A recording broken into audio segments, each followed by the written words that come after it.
ರಂಜಾನ್ ಹಿನ್ನೆಲೆಯಲ್ಲಿ ಚಿಕ್ಕಬಳ್ಳಾಪುರದಲ್ಲಿ ಭರ್ಜರಿ ಇಫ್ತಾರ್ ಕೂಟ ಏರ್ಪಟ್ಟಿರುವಂಥದ್ದು. ಕಾಂಗ್ರೆಸ್ ಲೋಕ ಟಿಕೆಟ್ ಆಕಾಂಕ್ಷಿ ರಕ್ಷಾ ರಾಮಯ್ಯ ಈ ಒಂದು ಇಫ್ತಾರ್ ಕೂಟವನ್ನು ಆಯೋಜನೆ ಮಾಡಿದ್ದಾರೆ.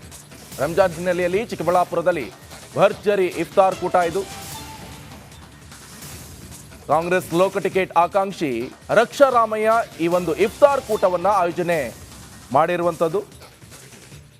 ಮದೀನ್ ಶಾದೈ ಮಹಲ್ ಬಳಿ 3,000 ಜನರಿಗೆ ಊಟದ ವ್ಯವಸ್ಥೆಯನ್ನು ಮಾಡಿದ್ದಾರೆ.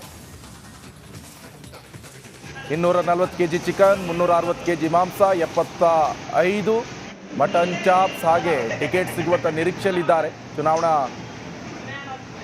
ಸಂದರ್ಭದಲ್ಲಿ ರಕ್ಷಾ ರಾಮಯ್ಯ ಅವರು ಭರ್ಜರಿ ಕಾಯರನ್ನು ಕೂಡ ನಡೆಸ್ತಾ ಇದ್ದಾರೆ. ಚಿಕ್ಕಬಳ್ಳಾಪುರ ವಿಧಾನಸಭಾ ಕ್ಷೇತ್ರದಲ್ಲಿ ಆಯೋಜನೆಗೊಂಡಿರುವಂಥದ್ದು. ಉಳಿದ ವಿಧಾನಸಭಾ ಕ್ಷೇತ್ರದಲ್ಲಿ ಕೂಡ ಆಯೋಜನೆ ಮಾಡುವಂಥ ಪ್ಲಾನ್ ಕೂಡ ಇಟ್ಕೊಂಡಿದ್ದಾರೆ ರಕ್ಷಾ ರಾಮಯ್ಯ ಅವರು.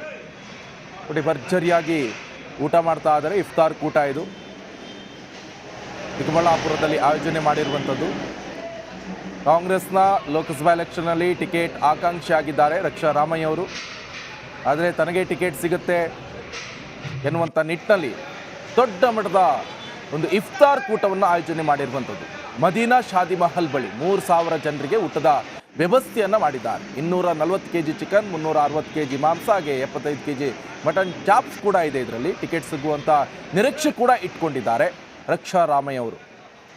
ಚಿಕ್ಕಬಳ್ಳಾಪುರ ವಿಧಾನಸಭಾ ಕ್ಷೇತ್ರದಲ್ಲಿ ಆಯೋಜನೆ ಮಾಡಿರುವಂಥದ್ದು. ಉಳಿದ ವಿಧಾನಸಭಾ ಕ್ಷೇತ್ರದಲ್ಲಿಯೂ ಕೂಡ ಆಯೋಜನೆ ಮಾಡುವಂಥ ಪ್ಲಾನ್ ಕೂಡ ರಕ್ಷಾ ರಾಮಯ್ಯ ಅವರು ಹೊಂದಿದ್ದಾರೆ.